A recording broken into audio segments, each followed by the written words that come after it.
Afternoon.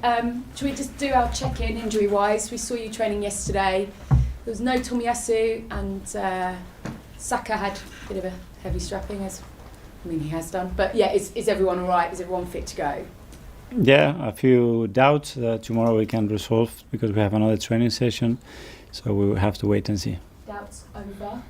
A few names that you discussed, yes. If I'd said to you, Mikel, at the beginning of the season, with 2 games to go, you'd be right in a title race, win your last 2 games and the title could be yours, what would you have said?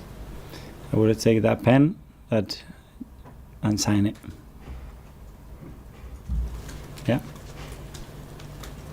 And we know that it might not work out the way that you want it.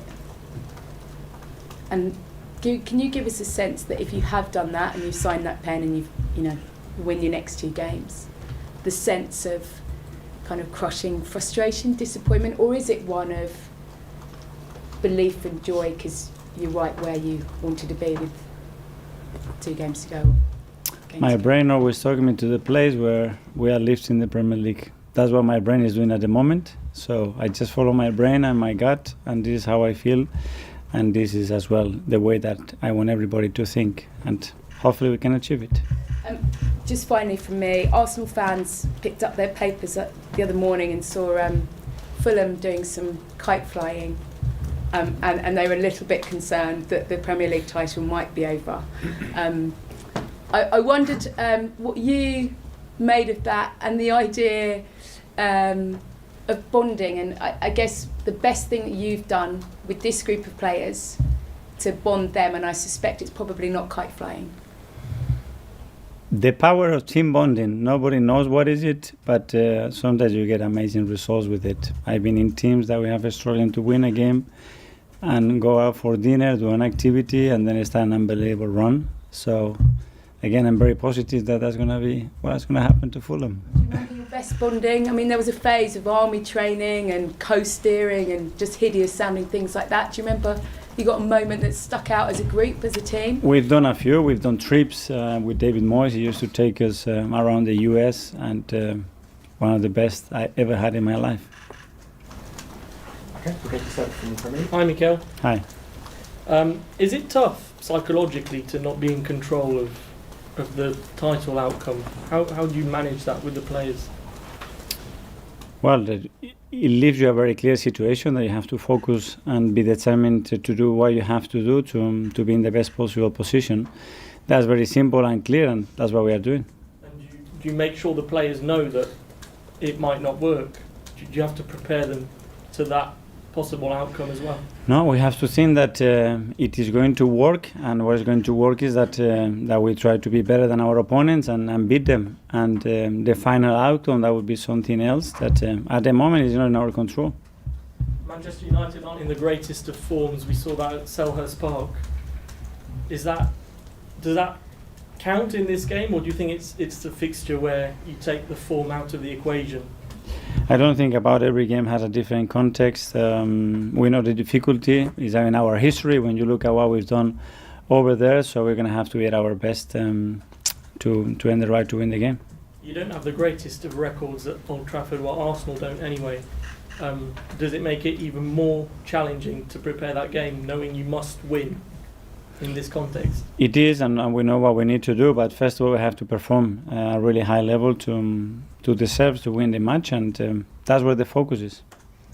Mark from PA. Hi, Mikel. Hi. I just wonder what you'll be doing at 12:30 tomorrow. Will you be training when the City game's on, or will you be watching it? We're going to be training. Anyone giving you the updates, or you're not interested?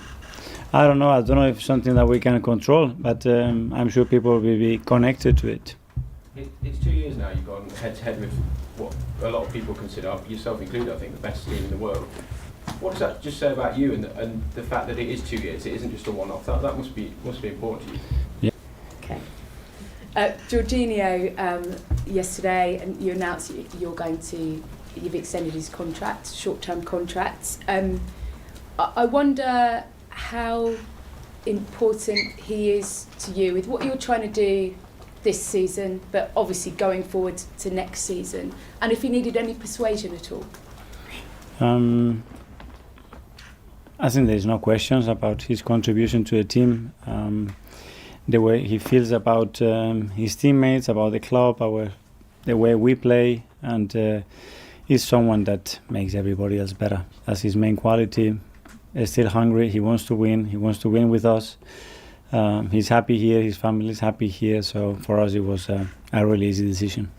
And we know he's a little bit like your eyes and ears on the field. Anybody that's watched you live can see the input he has from almost like a coaching point of view. Is there a bit of him that maybe reminds you of yourself then? Well, he's a very important player for all the coaches, I think, because his game understanding, the way he communicates, the way he coaches people is excellent. And you need those type of players. But on top of that, I think as a model, very difficult to find somebody better than him. You know, when he needs to be at it and serious and drag people with him, he does it. And when it's fun and relaxing atmosphere, he's one of the best as well. So it's a good combination. Yeah, that we are in the journey to try to catch them and try to be better than them, which is the aim and what we have to do. And it is an inspiration to have this level of opposition, and that's what it makes you better always when there's someone challenge you to go further and further. I suppose the proof of how difficult it is to beat them is when you look at someone like Jurgen Klopp, who leaves Liverpool in the summer, and he's only managed to win one Premier League title. That in itself tells you just how difficult it is to beat City, isn't it? Yeah, and obviously the history of City. So before that as well, they were winning trophies, you know, and they're winning Premier League, and they've been in an unbelievable journey in the last 10-15 years. But yeah, we want to change that. We're trying to do everything that we can to improve and get better and better. Kai for Brandon. Hi, Mikel. Hi. You spoke a lot about going to Anfield and it being like a washing machine and the difficulty of the atmosphere there. I just wonder if you hold Old Trafford on a similar path. Well, it is different. But yeah, obviously the difficulties there, the quality of the opposition, the quality of the individuals, the manager, it brings a lot of challenges. So as I said, we've been in very difficult scenarios this season. We've done very well, and hopefully we can do the same on Sunday. Do you have any personal memories of some difficult times you've had at Old Trafford? Because obviously you weren't able to win there as a player, but maybe as a manager you'll be able to. I don't know. I think now we are preparing the game and try to visualize the game that we're going to have to play on Sunday, and we put ourselves in a really positive context. That's what we try to do. I know you don't want to look too much at the past, but the reverse fixture obviously carries some fantastic memories. I just wondered what your memories of the dramatic late win earlier in the season. Yeah, it was again with a lot of alternatives. Difficult one. There were small margins because they had a huge moment when the goal was disallowed. It was a 1-2. And then we turned the game around and scored 2 very good goals. So that tells you the difficulty, the quality of them, and what we're going to have to do to beat them. Eric Ten Hag brought that up quite a few times, the fine margins that could have turned the game in a different way.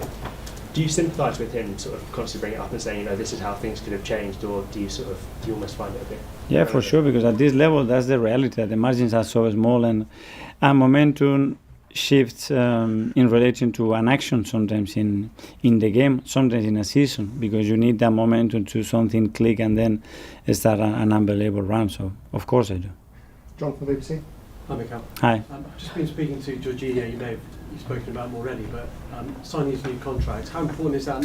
Not so much as a player on the pitch, but his influence he can have off the pitch and his character. Yeah. First of all, as a player on the pitch, because he's a phenomenal player and he gives us so much. And then, yeah, for the rest of the qualities that he has to bring to the team, to the squad, to the club, to our culture, and yeah, we are delighted to have him. Is he quite an infectious character to have around the dressing room? Yeah, impossible not to like him in any way.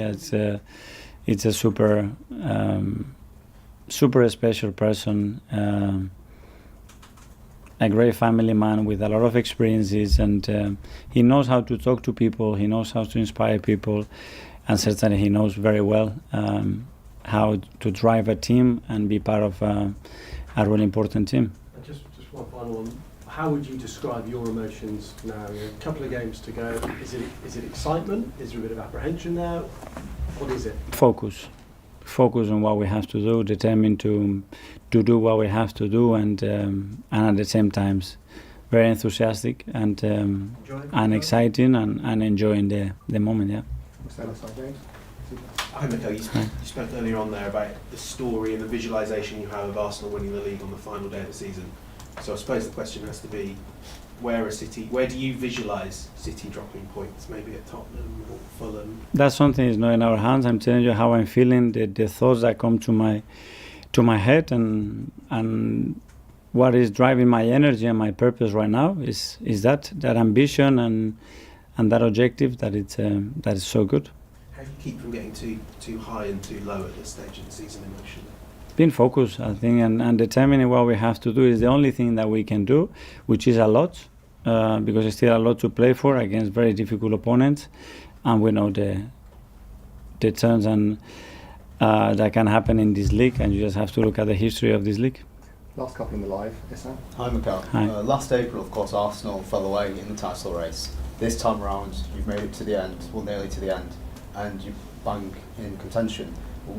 In terms of, for example, Paul Merson recently said he compared Man City to a prime Mike Tyson. Do you feel like that in some ways, that no matter how good you are, what you do with City, because they're such a juggernaut, there's that step that you might not be able to make because they're such a supreme force? You have to keep improving and try to be better than them when you face them head to head and in a long season with a lot of demands in this league. But it's what we know, and this season maybe it's not been as high as we already expected, because I think as well the league has gone to a different level this league, something that I haven't seen before, in my opinion.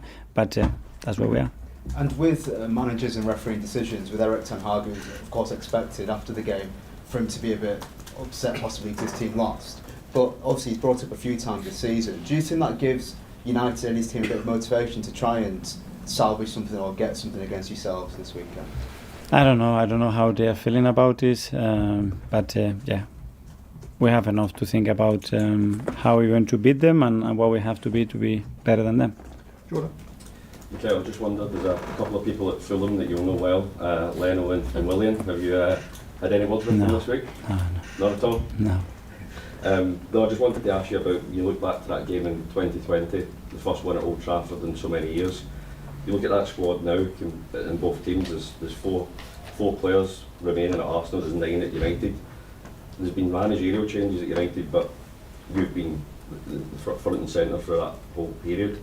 I guess the speed of the evolution, does it surprise you at times when you look back at where you are now? I don't know. It moves so fast and so many things happened daily that you don't tend to remember much about what happened 3-4 years ago. It's true that it's been an unbelievable journey in every sense, with a lot of changes, and we have come far from where we were, that's true, but there's still a lot to come. Because before a lot of these big games, you've seen you use these psychological tools, whether it's playing music or it's a light bulb. It feels like now the record's so good against top 6 teams. Do you feel that the players almost can lead that now? You don't feel that you have to psych them up for the game? Yeah, but sometimes it's not related about lead or not lead. It's about moments. It's about trying to transmit certain ideas or bring an analogy to a situation that we want to face or provoke. And but yeah, obviously the team now is differently prepared to a few years ago.